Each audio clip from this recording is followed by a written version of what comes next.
with the country. I mean, that's part of the evolution of modern Romania since the fall of Ceausescu. Danut, you've been involved in guiding for, I think, some 15 years now. What were you doing back in the days of Ceausescu?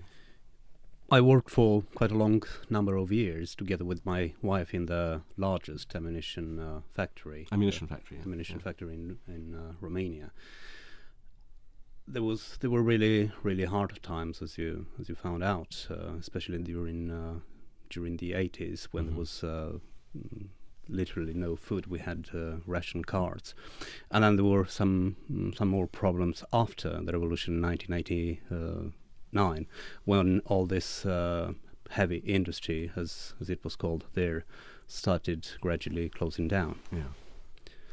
And was that then when you decided to move into another economy, so to speak, that of tourism? Well, I would say I was a bit lucky. Because there was quite a big wildlife research program developed in our area, the well-known Carpathian Large Carnivore Project. And at a certain point, they wanted to involve some of the locals in the research work that they were doing. So this was addressed mainly to the locals. And it was about the locals having some knowledge about wildlife, obviously, and some knowledge skills. And that's how I got involved with the research work in this project. And the large carnivores you mentioned there, what are they? What can one see in Transylvania? Well, Transylvania or Romania, Transylvania is part of Romania. It's a unique place. It's probably one of the last great wilderness areas in Europe. Romania still has really large number of bears, wolves, and lynx that are obviously symbols of the wildlife. Mm-hmm. For instance, there are about 5,500 bears, about 3,000 wolves, and about 1,500 lynx. So that's a huge. That's problem. a lot. Yes. That must represent, a great deal of what's of those animals in Europe. Is that right? Yes. For each of these animals, Romania has about half of the total population in the whole Europe. What is even more amazing, this is together with this lasted together with traditional farming activities. Mm-hmm. Traditional farming activities tended to, most of the time, exclude these animals because of the damage that they produce. Yeah. So the fact that they kill and eat sheep or cows. Of course, yeah. But the people in Romania managed to learn how to live together with this. So they're not under threat from being hunted to extinction as they would have been in other parts. No, there is hunting, of course, but this is done under the control of the National Forest Authority. So it is limited hunting, the so-called harvest quota. Mm-hmm. So this population is, for the moment, not under real threat.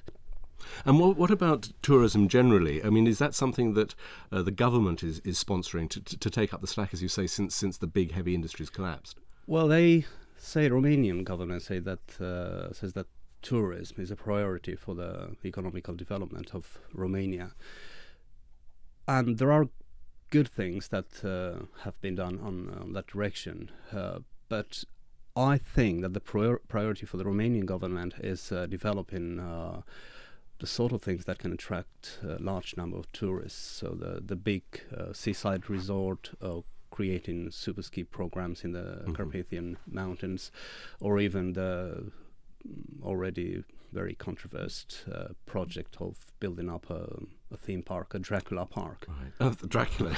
We'll come back to Dracula in a moment. Hank, turning to you for a minute, when you first went to visit Romania, was it what you thought it would be like? The very first time it was worse. Really? It was, yes, Ceausescu had just been killed maybe 8 months before. Everybody was very poor, as Dan was saying. Food was difficult to come by still. Food was very bad. Mm-hmm. The people, and certainly in terms of abortions, I saw things which just horrified me, and conditions that people were working under, and conditions women were going through. So that side of it was really awful. I'd never seen anything like it. No, I didn't really expect anything. And what I've seen through the years is what Dan would confirm with us is how it has changed. You know, the food, for instance. Now, early on, if I did a trip down right across Romania, I went to one, I think, I can't remember if it's Târgu Mureș, but a town. We got there. There was nothing to eat except one little guy who had a bar. And all we got is slanina, chapa, and pâine, which is slanina is pig fat, chapa is raw onion, and pâine is bread. And that was a great meal. That was fine, you know, but that was all you could get. Now, of course, you get all sorts of food, and the food is really quite rich. And what were your impressions of the landscape outside of the horrors, if you like, of the social situation and the economic situation? What was the country like as you were first experiencing it? Well, what Dan has already alluded to, the natural farming methods, the labour intensive, the lack of using chemicals. You know, everything is very natural. You have wonderful wildflowers. You still have all those. The mountainous areas in the Carpathians surrounding this just gorgeous plain of Transylvania. The villages around the area that Dan lives, which is not far from Brasov, where I worked, a lot of Saxon villages. It's another world, again, fortified churches built in the 12th century. Just extraordinary little places. Fortified churches in villages where they each speak dialects of Saxon. I know of villages 10 kilometres apart where they speak different dialects and they can't understand each other's dialect and would have to speak modern German. A language that perhaps would be more universal would be that of music. I mean, we've been talking about, obviously, you're going there particularly to use your medical skills. Have you used your musical skills there? Is country and western something that fits on the Romanian They listen to scene? a bit of it, but no, I mean, most of the music you hear on the radios is either modern European music or it's the terrible bastard child of kind of Euro pop and Euro disco and, you know, Euro hip hop. But there is some things. My favourite band from Romania is called Night Losers, who managed to play kind of R&B mixed with traditional ways of doing it, and it isn't self-conscious. I love that. As it happens, listeners, we can bring you Hank Wangford's Romanian chart toppers. Here they are, the Night Losers. Dragostea-i ca băutura, când o bei, te ia căldura. Dragostea-i ca băutura, când o bei, te ia căldura. Ea te înmoaie și te îmbată și te lasă leșinată.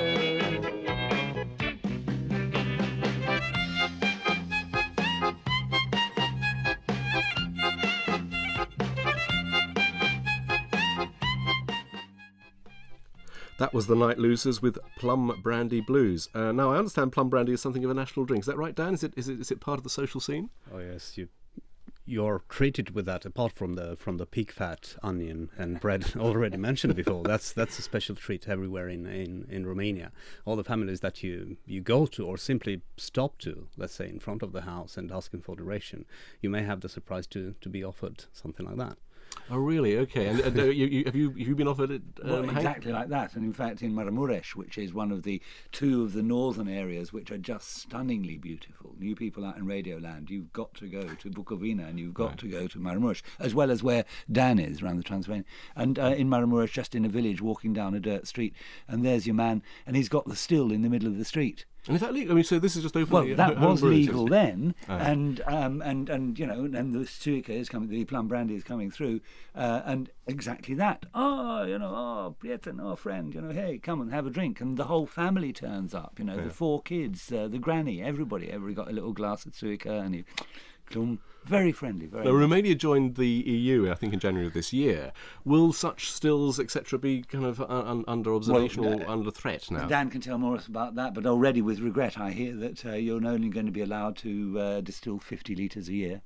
50 litres, that's still a yes, litre but a if week. you're a poor family, you would take some down the market and you'd sell some. It would be a bit of income, and that's difficult. I was going to say along with slaughtering animals has to be in EEC slaughterhouses instead of in your backyard, and a lot of old, it seems to me. But I'm an outsider. Dan would be able to tell you more of this. Is that something that people are wary of now that they are part of the EU? That these old traditions will change or are under threat? It's quite an interesting issue now. Romania had the highest percentage of people in favour of the European Union, something over 80% actually. But as Romania joined the European Union on the 1st of January this year, people started already seeing the sort of, let's call them threats, coming from the European Union. It's all these new regulations that are coming in or will come in.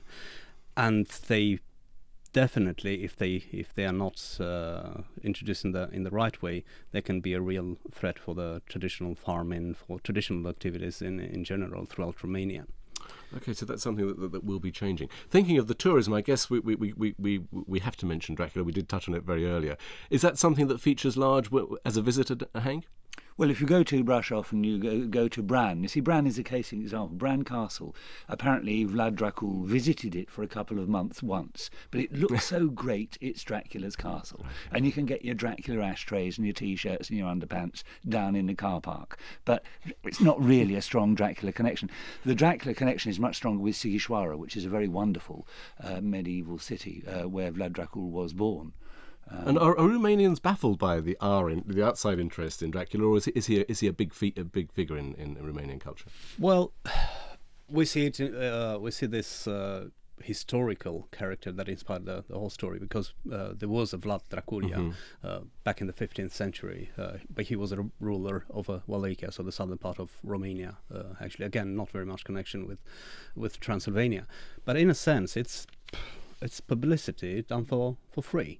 And that brings in a good number of visitors that, apart from this Dracula stuff, will be sooner or later that they will realize the beauty of the area, the fact that they can find unspoiled nature, traditional culture in the area. So that can work very well together, actually. Well, I hope it does. Okay, well, we have to end it there with Dracula. But thanks very much to my live guests rather than the undead. My thanks to Jan Piankowski, Danut Marin and Hank Wangford. Next week, I'll be meeting a man who, as we speak, is returning from 13 years circumnavigating the Earth powered only by himself. Until then, good morning.